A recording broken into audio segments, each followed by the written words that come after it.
मैंने आपको ये एक्सप्लेन किया था कि ऑब्जेक्ट ओरिएंटेड के कंसेप्ट में जो बेसिक कंसेप्ट्स हैं, वो होते हैं क्लासेस एंड ऑब्जेक्ट। ठीक है? इन्हीं को हमने एग्जाम्पल के साथ भी समझाया था। ठीक है? आज कुछ और एग्जाम्पल्स हैं यहाँ पर, मैंने आपको अभी शो करने वाली हूँ आप लोगों की मैं शेयर करूँगी, आप लोगों की स्क्रीन पर विजिबल होंगे।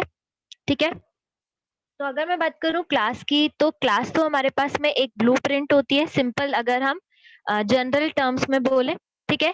और क्लास को यूज़ करने के लिए we have to create object. जैसा हमने स्ट्रक्चर पढ़ा था, वैसे ही हमारे पास में क्लास का कंसेप्ट है। बेसिक मैं स्ट्रक्चर की बात कर रही हूँ, लेकिन स्ट्रक्चर और क्लास दोनों टॉपिक्स में एग्जैक्टली क्या डिफरेंस है, वो बात की बात है। ठीक है? तो अगर मैं बात करूँ स्ट्रक्चर की, सॉरी क्लासेस की, देखें एग्जाम्पल के तौर पर हमने कार क्लास की बात की थी। ठीक है? तो कार सिंपली हमारे पास में एक क्लास हो गई। अब हर एक क्लास में, जैसे कि हमने स्ट्रक्चर के साथ देखा था कि हमें कुछ ना कुछ क्या कंसेप्ट मिलता है, प्रॉपर जैसे कि कुछ डेटा मेंबर्स मिलते हैं और कुछ मेंबर मेथड्स मिलते हैं। सेम विथ क्लास, कि क्लास में भी हमें कुछ डेटा मेंबर्स हम ऐड कर सकते हैं और कुछ फंक्शंस ऐड कर सकते हैं, जिसको कि हम कह सकते हैं बिहेवियर। ठीक है? जैसे एग्जाम्पल के तौर पर कार के केस में म्यूजिक सिस्टम हो गया, ब्रेक सिस्टम हो गया। ठीक है? और सिंपली प्रॉपर्टीज जिनको जो कि डेटा मेंबर्स कहला रहे हैं, वो हो गया कलर और स्पीड। ठीक है? ये कुछ बेसिक कंसेप्ट कार के केस में। ऐसे ही अगर हम बात करें सिंपली एक और एग्जाम्पल की, ये एग्जाम्पल हमने पहले भी देखा था जब हमने इनिशियली ऑब्जेक्ट और क्लास का एक या दो लाइंस में डिस्क्रिप्शन समझा था। ठीक है? तो अगर मैं बात करूं मोबाइल फोन्स की, तो उन पर्टिकुलर मोबाइल फोन्स को हम कह सकते हैं वो क्लास। लेकिन हर एक अलग अलग जो उसका रियल में मोबाइल एग्जिस्ट करता है, जैसे कि गैलेक्सी का मोबाइल हो सकता है, गैलेक्सी कंपनी का, लूमिया, ठीक है, आईफोन हो गया, रेडमी हो गया, रियलमी। तो ये अलग अलग कंपनीज के जो मॉडल्स हैं वो सिंपली क्या कहलाएंगे, ऑब्जेक्ट्स। ठीक है? जबकि मोबाइल फोन्स एक कॉमन कैटेगरी हो गई जिसको कि हम कह सकते हैं वो क्लास है। ठीक है? ऐसे ही हर एक फोन की अपनी कुछ ना कुछ कुछ स्पेशलिटी होगी। ठीक है? प्लस हर एक फोन की कुछ ना कुछ फंक्शनैलिटी होगी, तो उसी को हम प्रॉपर्टीज कह रहे हैं, और मेथड्स जो कि फंक्शनैलिटी वो प्रोवाइड कर रहे हैं। ठीक है? अब यहाँ तक अगर किसी को कोई डाउट हो तो आप पूछ सकते हैं।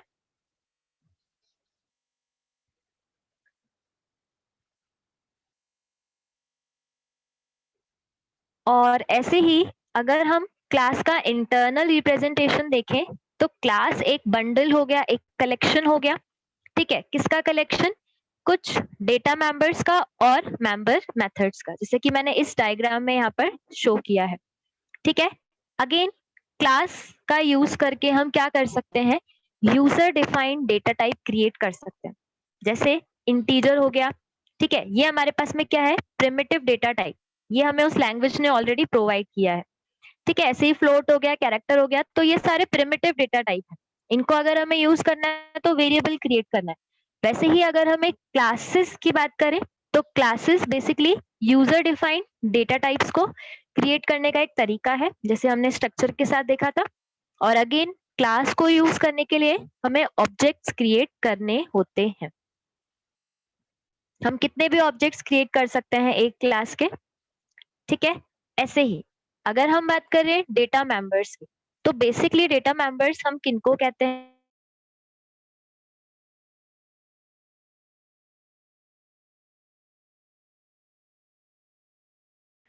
हमारे पास में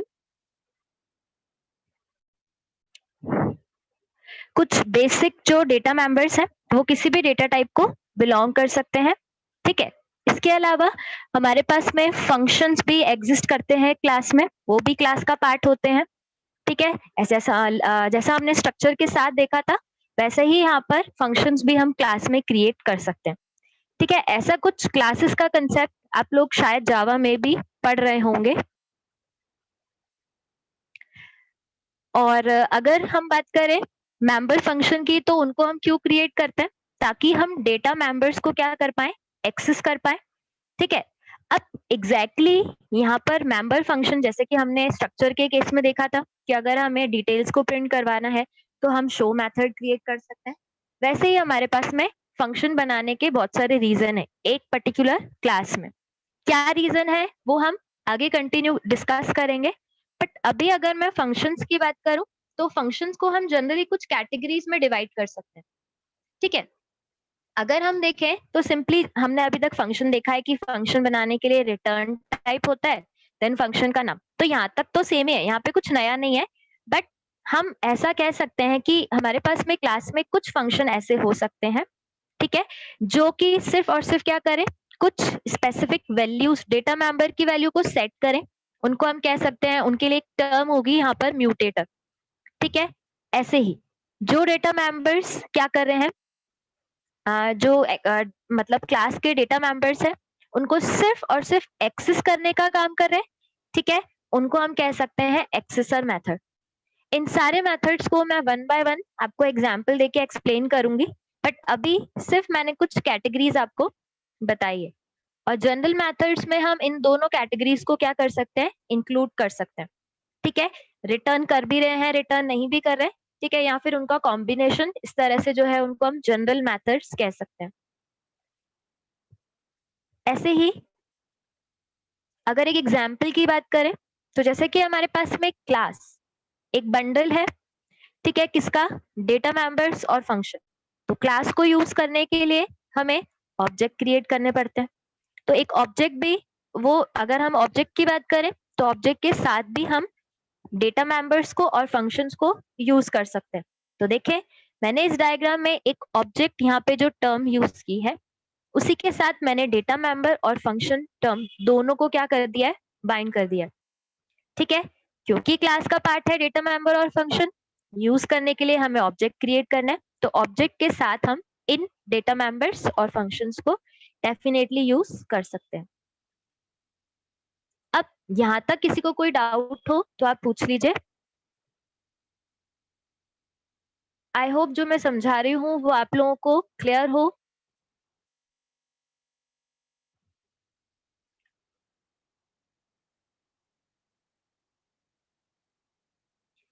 ऐसे ही अगर हम बात करें क्लास को डिफाइन करने की, ठीक है, कि क्लास को किस तरीके से क्रिएट किया जाएगा, तो सिंपली यहाँ पर, अच्छा बिल्कुल एग्जैक्ट जावा जैसा सिंटेक्स नहीं है, कंसेप्ट बिल्कुल वही है कि वहां पर भी फंक्शंस होते हैं, डेटा मेंबर्स होते हैं, लेकिन एग्जैक्टली सिंटेक्स यहाँ पर अलग है। ठीक है, तो देखिए सी प्लस प्लस में अगर हमें एक क्लासेस क्रिएट करनी है तो सबसे पहले अगेन क्लास कीवर्ड यूज करना होगा। Then we have to use class का नेम, यानी कि क्लास का नेम हमें यहाँ पे मेंशन करना होगा। देन उसके बाद हम जितने भी मेंबर्स, चाहे वो डेटा मेंबर्स हो चाहे वो फंक्शंस हो, स्पेसिफाई करना चाहे तो कर सकते हैं। ठीक है, अब मैंने यहाँ पर एक और टर्म भी स्पेसिफाई की है, एक्सेस स्पेसिफाई। अब एग्जैक्टली ये टर्म क्या है, इसको अभी हम एक एग्जाम्पल से देखते हैं तो और क्लियर हो जाएगा। ठीक है, ऐसे ही क्लास जो है basically user defined data type create करने के लिए है। तो इस पर्टिकुलर ब्लॉक को हमें यहाँ पर कर्ली ब्रैकेट्स के अंदर क्रिएट करना होगा, और सेमीकोलन से एज लाइक स्ट्रक्चर हमें उसको टर्मिनेट करना होगा। ठीक है, और सेम अगर हमें ऑब्जेक्ट्स क्रिएट करने हैं तो जैसा हमने स्ट्रक्चर के साथ देखा था कि हम वहां पर वेरिएबल्स क्रिएट कर सकते हैं, सेम विद दिस कि हमें क्या करना पड़ेगा, क्लास का नेम यूज करना पड़ेगा, देन ऑब्जेक्ट क्रिएट कर सकते हैं जितने भी चाहे, कॉमा से सेपरेटेड लिस्ट में हम ऑब्जेक्ट्स क्रिएट कर सकते हैं। ठीक है, तो यहाँ तक तो बात हो गई क्लासेस एंड ऑब्जेक्ट के, उनको किस तरीके से क्रिएट कर सकते हैं और कैसे हम उनको डिक्लेयर कर सकते हैं। ठीक है, अब अगर हम आगे प्रोसीड करें तो नेक्स्ट जो हमारे पास में कंसेप्ट है वो है बेसिकली कि जो हमारे पास में क्लास में फंक्शंस होंगे, ठीक है, उनको हम एक तो क्लास के अंदर डिफाइन कर सकते हैं और एक क्लास के बाहर डिफाइन कर सकते हैं। ठीक है, तो ये दो तरीके हैं हमारे पास में किसी भी क्लास के फंक्शंस को डिफाइन करने के। ठीक है, कैसे क्या होगा इसको भी हम एग्जाम्पल से कंटिन्यू करेंगे, तब इन दोनों टर्म्स का मतलब क्लियर हो जाएगा कि आउटसाइड कैसे डिक्लेयर करेंगे और इनसाइड क्लास के कैसे डिक्लेयर करेंगे। इनसाइड का कंसेप्ट बिल्कुल स्ट्रक्चर जैसा है, लेकिन आउटसाइड का कंसेप्ट यहाँ पर थोड़ा सा नया होगा। ठीक है, तो यहाँ तक जितना भी मैंने समझाया उसमें कोई डाउट हो तो पहले आप पूछ लीजिए।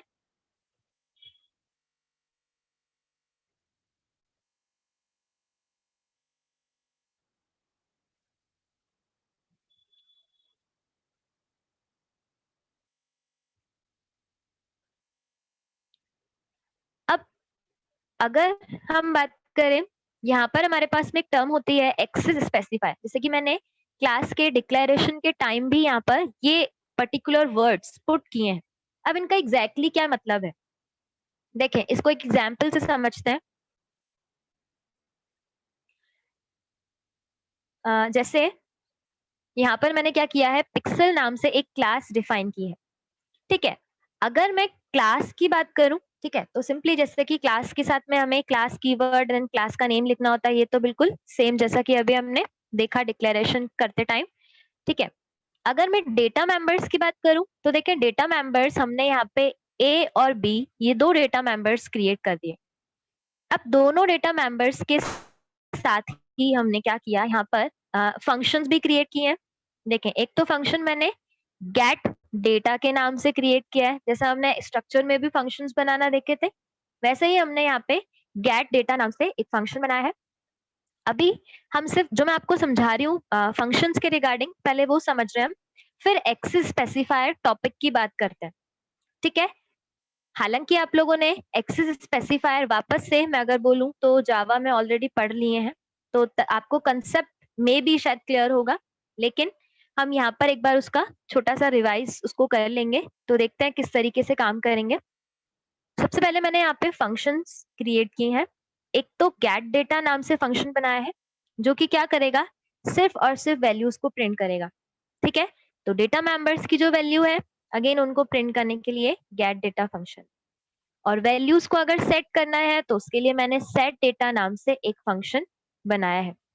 ठीक है, अगेन इस फंक्शन में मैंने a1 और b1 दो पैरामीटर्स पास किए हैं, दो आर्ग्यूमेंट्स पास किए हैं। ठीक है, तो यानी कि हमें जब इन फंक्शंस को, इस पर्टिकुलर फंक्शन को कॉल करना है तो डेफिनेटली दो आर्ग्यूमेंट्स पास करने ही होंगे। और फिर हमने क्या किया है, a1 और b1 की जो वैल्यूज है, ठीक है, वो इस पर्टिकुलर क्लास के जो दो डेटा मेंबर्स है उसमें असाइन कर। अब कैसे क्या हो रहा है काम, उसको एक बार मेन से समझते हैं, क्योंकि हमें पता है कि हर एक प्रोग्राम का एग्जीक्यूशन एंट्री पॉइंट मेन होता है।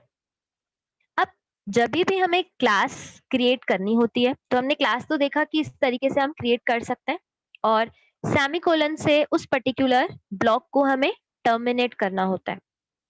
अब क्लास को यूज करने के लिए यहाँ पर अगेन यहाँ पर आपको उसके ऑब्जेक्ट क्रिएट करना है। तो देखें मैंने पिक्सल क्लास का नाम था, उसका ऑब्जेक्ट p1 क्रिएट किया। अब यहाँ पर समझने वाली बात क्या रहेगी कि अगर जैसे ही मैं p1 ऑब्जेक्ट यहाँ पे क्रिएट करती हूँ, तो देन डेफिनेटली रैम में एक ब्लॉक क्रिएट होगा, जैसे कि हम नॉर्मल वेरिएबल के साथ में पढ़ते थे कि हर एक वेरिएबल को क्या होता है, एक एड्रेस असाइन होता है, उसका नाम होता है। तो सेम यहाँ पर भी p1 नाम से एक वेरिएबल क्रिएट होगा। इनिशियली p1 क्योंकि ऑब्जेक्ट है, ठीक है, तो p1 के साथ में हम इन डेटा मेंबर्स को और इन पर्टिकुलर फंक्शन को डेफिनेटली एक्सेस कर सकते हैं। ठीक है, अब यहाँ तक किसी को कोई डाउट है तो पूछ लीजिए, फिर हम आगे कंटिन्यू करेंगे।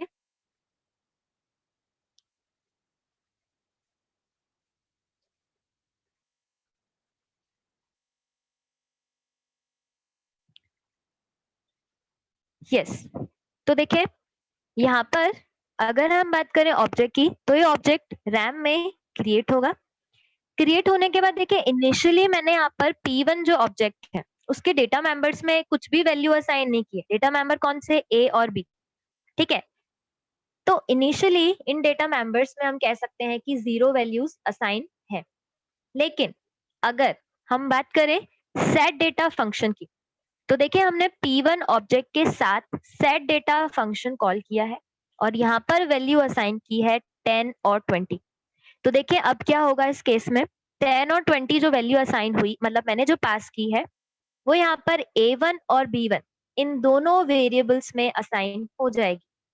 तो इसके अकॉर्डिंग a1 वेरिएबल में वैल्यू कितनी असाइन हो जाएगी, 10। और B1 वेरिएबल में अगेन बाय वैल्यू हमने कॉल किया है तो यहाँ पर 20 वैल्यू असाइन हो जाएगी। ठीक है, अब अभी एग्जैक्टली इन वेरिएबल्स में वैल्यू असाइन हुई है, लेकिन डेटा मेंबर्स, इस ऑब्जेक्ट के जो डेटा मेंबर्स है उसमें वैल्यू असाइन नहीं हुई है।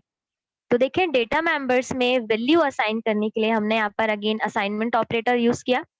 तो इससे होगा क्या, जिस ऑब्जेक्ट ने ये फंक्शन कॉल किया है उस ऑब्जेक्ट के डेटा मेंबर्स कौन से, ए और बी, इन दोनों में 10 और 20 असाइन हो जाएगा। तो इस पर्टिकुलर टर्म से क्या होगा, जो हमारे पास में रैम में P1 नाम का एक ब्लॉक बना था उसके A1 और B, सॉरी A और B जो दोनों डेटा मेंबर्स हैं उसमें 10 और 20 वैल्यू असाइन हो जाएगी। अब अगर आगे प्रोसीड करें तो यहाँ पर हमने क्या किया कि सिंपली क्लास के साथ में जो फंक्शंस क्रिएट किए हैं उनको एक्सेस किया। ठीक है, पहले हमने यही काम स्ट्रक्चर में क्या किया था, डायरेक्टली डेटा मेंबर्स को एक्सेस किया था, लेकिन यहाँ पर हमने क्या किया, यही काम फंक्शन के थ्रू किया। ठीक है, क्या रीजन है अभी मैं एक्सप्लेन कर रही हूँ, क्यों किया ऐसा वो भी मैं अभी आपको एक्सप्लेन कर रही हूँ। लेकिन उससे पहले अगर हम इस P1 ऑब्जेक्ट के कंटेंट्स को क्या करना चाहे, शो करना चाहे, तो देखें कंटेंट्स को शो करने के लिए मैंने इस क्लास में गेट डेटा नाम से फंक्शन क्रिएट किया है। तो इस गेट डेटा फंक्शन में क्या हो रहा है एग्जैक्टली, ए और बी की जो वैल्यूज है वो डिस्प्ले हो रही हैं। ठीक है, किसकी ए और बी की वैल्यू, जिस ऑब्जेक्ट ने इस फंक्शन को कॉल किया है। अलग अलग ऑब्जेक्ट्स हम क्रिएट कर सकते हैं, हर ऑब्जेक्ट के साथ में डेटा मेंबर्स की एक अलग अलग कॉपी क्रिएट होगी। ऐसा नहीं है कि अगर मैं यहाँ पे P3 नाम से ऑब्जेक्ट क्रिएट करूं तो उसके साथ में भी यही क्या रहेंगे, वैल्यूज रहेगी, ऐसा कुछ भी नहीं है यहाँ पर। जब तक हम उसको इनिशियलाइज नहीं करेंगे तब तक वो जीरो से हम कह सकते, जब तक हम उस पर वैल्यू असाइन नहीं करें तब तक हम कह सकते हैं कि उसमें जीरो रहेगा। ठीक है, लेकिन इस केस में P3 जो ब्लॉक क्रिएट होगा, ठीक है, उसमें एक्सप्लिसिटली कोई वैल्यू ऑलरेडी असाइन नहीं होगी इंस्टेड ऑफ जीरो। बट मैंने अभी यहाँ पे सिर्फ P1 ऑब्जेक्ट क्रिएट किया है।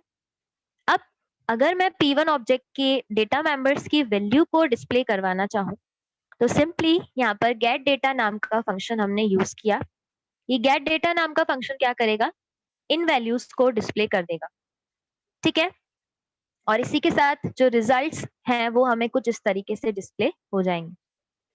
ठीक है, अब अगर हम बात करें क्लासेस की, तो क्लासेस कंसेप्ट के साथ में हम कभी भी मेन में क्या नहीं एक्सेस कर सकते, पर्टिकुलर क्लास के जो डेटा मेंबर्स हैं उनको डायरेक्टली एक्सेस नहीं कर सकते।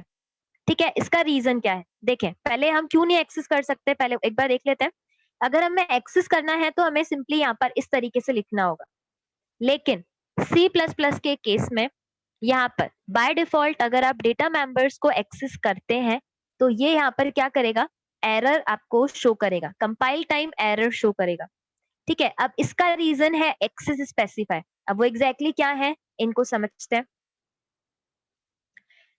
अगर मैं बात करूं क्लासेस की, तो क्लासेस में हमारे पास में कुछ सेक्शंस होंगे। ठीक है, जैसे कि अगर मैंने क्या किया, अगर मैं बात करूं, मैंने यहाँ पे इन पर्टिकुलर फंक्शंस को यहाँ पर पब्लिक कीवर्ड के साथ में कोडन लगाकर मेंशन किया। दैट मीन्स कि ये सारे फंक्शंस क्या होंगे, इस पर्टिकुलर क्लास के बाहर इजीली एक्सेसिबल होंगे।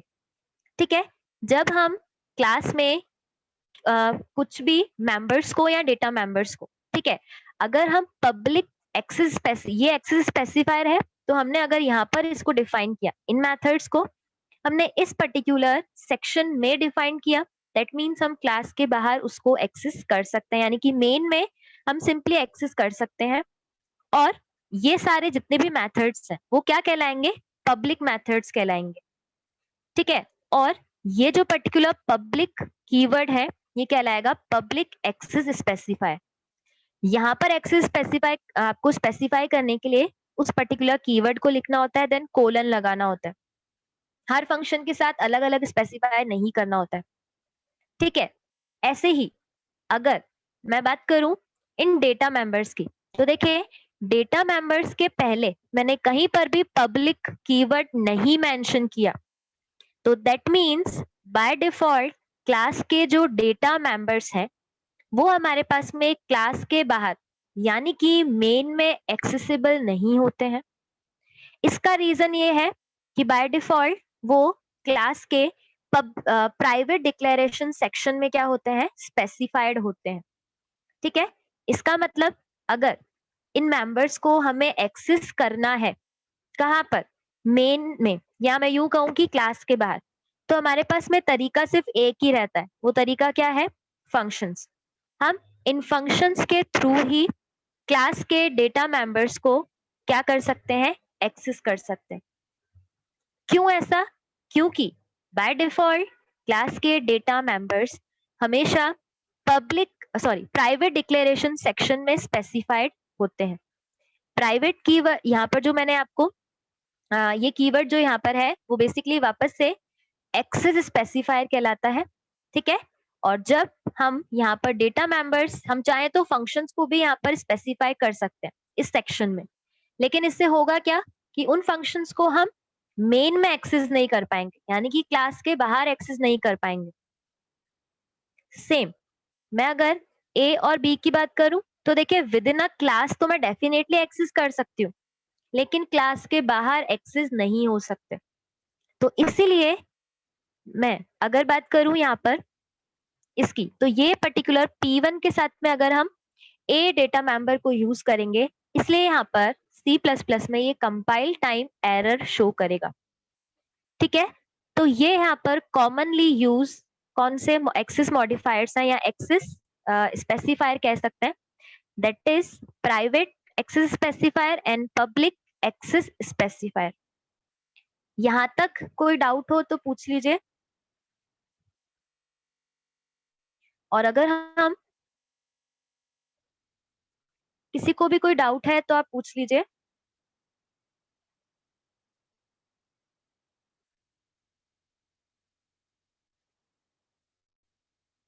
यहाँ पर हम प्राइवेट कीवर्ड मेंशन करें चाहे ना करें, बाय डिफॉल्ट डेटा मेंबर्स यहाँ पर कौन से स्कोप में, या यूं कहूं कि कौन से स्पेसिफायर में स्पेसिफाइड होता है, प्राइवेट। ठीक है, सिर्फ डेटा मेंबर्स की बात हो रही है।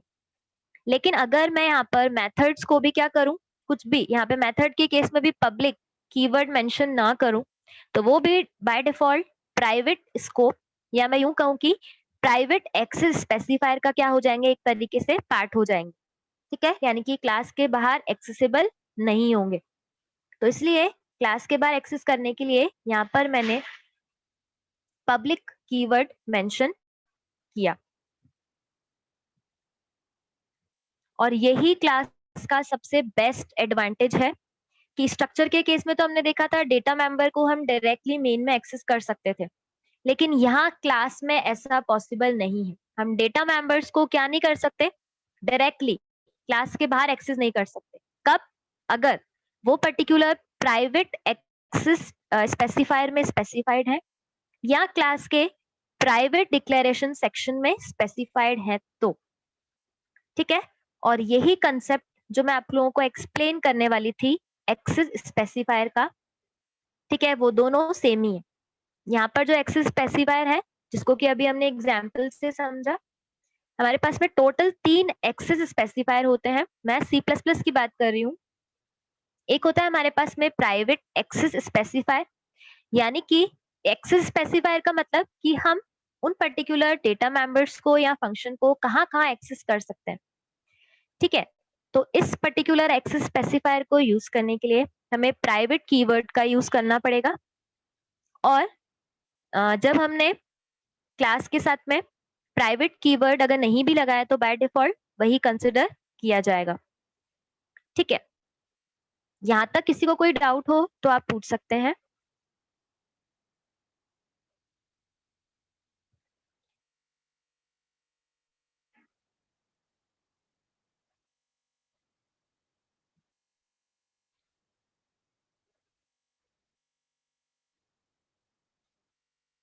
कुछ पूछना है किसी को, या हम आगे कंटिन्यू करें? ऐसे ही हमारे पास में एक प्रोटेक्टेड एक्सेस स्पेसिफायर भी होता है, लेकिन यहाँ पर अभी हम इसको डिस्कस नहीं करेंगे, क्योंकि वो क्लास जो टॉपिक है उसके आगे आने वाले कंसेप्ट में हमें ये यूज में आएगा। ठीक है। और जो प्राइवेट एक्सेस स्पेसिफायर के साथ में हमने क्या किया है, अगर कोई भी डेटा मेंबर या फंक्शन स्पेसिफाई किया है तो वो सिर्फ और सिर्फ उसी क्लास में एक्सेसिबल है, क्लास के बाहर हम उसको एक्सेस नहीं कर सकते। सेम अगर मैं बात करूं पब्लिक एक्सेस स्पेसिफायर, हम इसको एक्सेस मॉडिफायर भी कह सकते हैं, ठीक है, और हम यहाँ पर इसको क्या कह सकते हैं, एक्सेस स्पेसिफायर भी कह सकते हैं।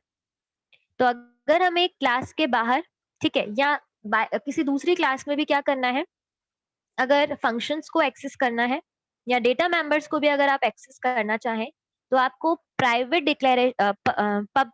पब्लिक डिक्लेरेशन सेक्शन में क्या करना पड़ेगा, उन पर्टिकुलर मेथड्स को स्पेसिफाई करना पड़ेगा।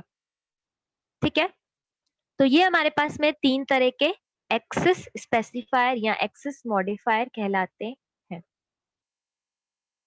कोई डाउट हो तो पूछ लीजिए।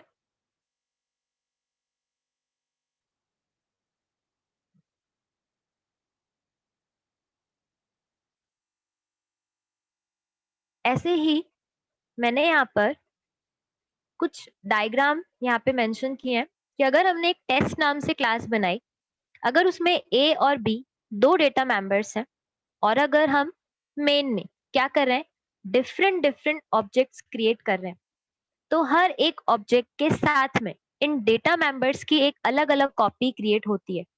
इस डायग्राम में सिर्फ यही समझने वाली बात है।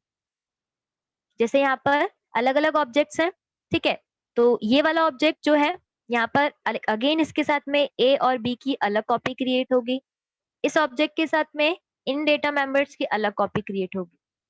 ठीक है, तो ये बात हो गई क्लासेस एंड ऑब्जेक्ट के सिंपल बेसिक कंसेप्ट। ये टॉपिक अभी यहाँ पर ओवर नहीं हुआ है।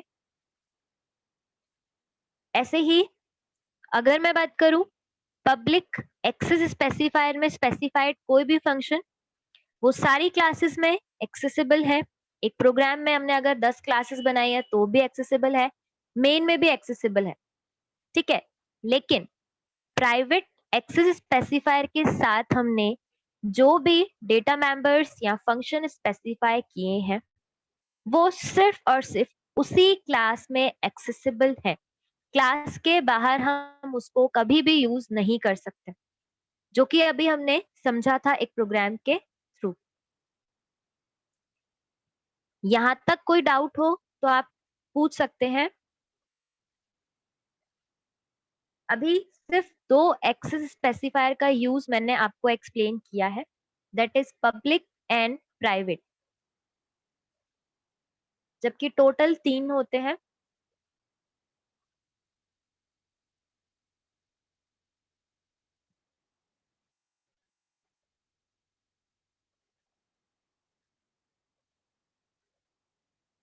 सेम यहाँ पर भी यही कंसेप्ट है कि प्राइवेट क्लास के बाहर एक्सेसिबल नहीं है जबकि पब्लिक एक्सेसिबल है। एक और एग्जाम्पल अभी हम कंटिन्यू कर रहे हैं क्लासेस का, क्लासेस एंड ऑब्जेक्ट का। अगेन इस एग्जाम्पल में मैंने सेम क्लास को यूज किया है, पिक्सल नाम से जो क्लास बनाई है। ठीक है, और इस पर्टिकुलर एग्जाम्पल से जो प्रीवियस एग्जाम्पल था उसमें ये वाला कंसेप्ट यहाँ पर एरर शो करेगा, जैसे कि मैंने भी आपको एक्सप्लेन किया था, इसका रीजन भी मैंने एक्सप्लेन किया। तो अगर हम इस प्रोग्राम की बात करें तो यहाँ पर हम क्या कर रहे हैं, यूजर से इनपुट लेना सीख रहे हैं। अगेन इनपुट लेने का तरीका बिल्कुल सेम रहेगा, इनपुट लेने का सिंटेक्स चेंज नहीं होगा, लेकिन कैसे इनपुट ले सकते हैं वो एक फंक्शन के थ्रू अभी हम देख रहे हैं। तो मैंने अगेन पिक्सल नाम की क्लास बनाई है जिसमें वापस से दो डेटा मेंबर्स हैं ए एंड बी। ठीक है, इन दोनों डेटा मेंबर्स को यूज करने के लिए, क्योंकि ये with in a class accessible है, तो मैंने यूज करने के लिए एक तो गेट डेटा नाम का फंक्शन बनाया है जो कि एग्जैक्टली क्या कर रहा है, दोनों मेंबर्स की वैल्यू को प्रिंट करने का काम कर रहा है। ठीक है, क्योंकि हम इन डेटा मेंबर्स को क्लास के बाहर तो डेफिनेटली एक्सेस नहीं कर सकते थे यहाँ पर क्लास टॉपिक में, लेकिन स्ट्रक्चर में ऐसा पॉसिबल है। ठीक है, ऐसे ही तो अगर हम उनको क्लास के बाहर एक्सेस नहीं कर सकते तो इस क्लास में डिस्प्ले करवाने के लिए हमने गेट डेटा नाम का फंक्शन बनाया, जिस इस पर्टिकुलर फंक्शन को हम मेन में कॉल कर सकते हैं लेकिन ऑब्जेक्ट के साथ। सेम एक्सेप्ट डेटा नाम का मैंने यहाँ पे फंक्शन बनाया। ये फंक्शन करेगा क्या कि जो डेटा मेंबर्स हैं उसमें अगर हमें क्या करना है, वैल्यू असाइन करनी है। तो देखें इस केस में मैंने ए और बी ये दोनों सिंपली जो डेटा मेंबर्स है उनका इनपुट लेने का काम किया है। ठीक है, अब अगर बात करें मेन की, तो देखिए मेन में हमने क्या किया है, पिक्सल नाम की जो क्लास है उसको यूज करने के लिए उसका ऑब्जेक्ट क्रिएट किया है। और ऑब्जेक्ट क्रिएट करने के साथ ही इनिशियली P1 जो ऑब्जेक्ट क्रिएट होगा, तो जैसा कि मैंने अभी आपको पहले भी एक्सप्लेन किया था, उस पर्टिकुलर P1 ऑब्जेक्ट में इनिशियली हम कह सकते हैं कि जीरो डेटा मतलब डेटा मेंबर्स में वैल्यू जीरो असाइन है क्योंकि इंटीजर टाइप के हैं। अब हम अगर यहाँ पर एक्सेप्ट डेटा फंक्शन अगर हम यहाँ पे क्या करते हैं, एक्सेप्ट डेटा फंक्शन को कॉल करें तो देखिए होगा क्या। एक्सेप्ट डेटा फंक्शन क्या करेगा, जैसे ही कॉल होगा कौन से ऑब्जेक्ट के साथ में, P1 ऑब्जेक्ट के साथ में। तो देखिए P1 ऑब्जेक्ट के साथ जब हम इस पर्टिकुलर फंक्शन को कॉल करेंगे तो उस फंक्शन उस पर्टिकुलर डेटा मेंबर के ए और बी में इनपुट लिया जाएगा। ठीक है, तो देखिए ए और बी की अगर मैं बात करूं तो सिंपली इनपुट लिया मैंने 20 एंड 40 वैल्यू का। तो अब एग्जैक्टली होगा क्या कि P1 ऑब्जेक्ट के ए और बी डेटा मेंबर में जो हमने इनपुट लिया वो यहाँ पर इंस्टेड ऑफ 0 यहाँ पर 20 एंड 40 असाइन हो जाएगा। और अगेन कंटेंट को डिस्प्ले करवाने के लिए मैंने यहाँ पर क्या किया है, गेट डेटा नाम का फंक्शन कॉल किया। ठीक है, ये फंक्शन एग्जैक्टली करेगा क्या, वापस से अगर हम देखें तो ये वैल्यूज को प्रिंट करने का काम करेगा। कौन सी वैल्यूज, जो P1 ऑब्जेक्ट के डेटा मेंबर्स की वैल्यू है। ठीक है, तो इस केस में अगर हम डिस्प्ले करवाएंगे तो 20 एंड 40 वैल्यू डिस्प्ले हो जाएगी। अब यहाँ तक किसी को कोई डाउट है तो आप पूछ लीजिए।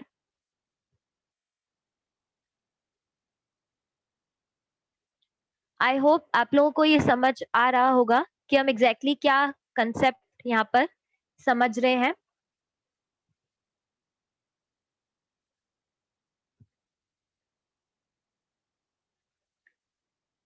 नेक्स्ट जो एग्जाम्पल है आई थिंक कंप्लीट नहीं हो पाएगा, तो सिर्फ इसका एक बेसिक मैं आपको समझा रही हूँ कि एग्जैक्टली इसमें क्या करने वाले हैं हम लोग।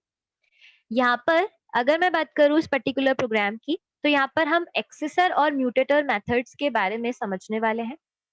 प्लस हमने ये भी देखा कि अभी तक हम क्लास में सारे के सारे फंक्शंस को क्लास के अंदर डिफाइन कर रहे हैं। तो अगेन यहाँ पर भी मेथड्स क्लास के अंदर ही स्पेसिफाइड है। और इसके अलावा हमने मेथड्स में 3 कैटेगरीज देखी, तो उसमें से 2 कैटेगरी को हम अभी यहाँ पर समझने वाले हैं। ठीक है, तो अगेन इस एग्जाम्पल की बात करें तो वापस से पिक्सल जो क्लास है जिसमें अगेन ए और बी 2 डेटा मेंबर्स मैंने वापस से क्रिएट किए हैं। अब अगर हम बात करें क्लास के पब्लिक डिक्लेरेशन सेक्शन में, तो हमने यहाँ पे कौन कौन से मेथड्स डिफाइन किए हैं। सबसे पहले इस डेटा मेंबर की वैल्यू को रिटर्न करवाने के लिए, अभी तक हम क्या कर रहे थे, सारा काम कंबाइंडली 2 फंक्शंस के थ्रू कर रहे थे कि एक्सेप्ट फंक्शन इनकी वैल्यू को एक्सेप्ट कर रहा था और डिस्प्ले करवाने के लिए हमने दोनों मेंबर्स की वैल्यू को गेट डेटा फंक्शन क्रिएट किया। लेकिन अब अगर मैं बात करूं कि अगर हमें हर एक मेंबर के साथ में अलग अलग वर्क करना है तो हम यहाँ पे अलग अलग फंक्शंस भी क्रिएट कर सकते हैं। ठीक है, तो देखिए मैंने यहाँ पर ए और बी डेटा मेंबर की वैल्यू को प्रिंट करवाने के लिए मैंने यहाँ पर क्या किया है, गेट ए और गेट बी ये 2 फंक्शंस क्रिएट किए हैं।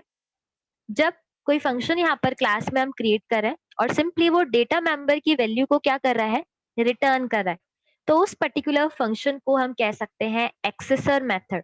एक्सेसर जो कि वैल्यू एक्सेस करने का काम कर रहा है। ठीक है, और ऐसे ही मैंने कुछ और मेथड्स भी क्रिएट किए हैं जो कि सिंपली क्या कर रहे हैं, डेटा मेंबर की वैल्यू में असाइनमेंट करने का काम कर रहे हैं। ठीक है, तो उसके लिए मैंने सेट ए फंक्शन और सेट बी ये 2 फंक्शन के अलावा सेट डेटा नाम का फंक्शन भी क्रिएट किया है। तो इस एग्जाम्पल को हम आगे कंटिन्यू करेंगे। आज के लिए इतना ही। बट यहाँ तक कोई डाउट हो तो आप नेक्स्ट क्लास में या अभी किसी को कुछ पूछना हो तो आप पूछ सकते हैं।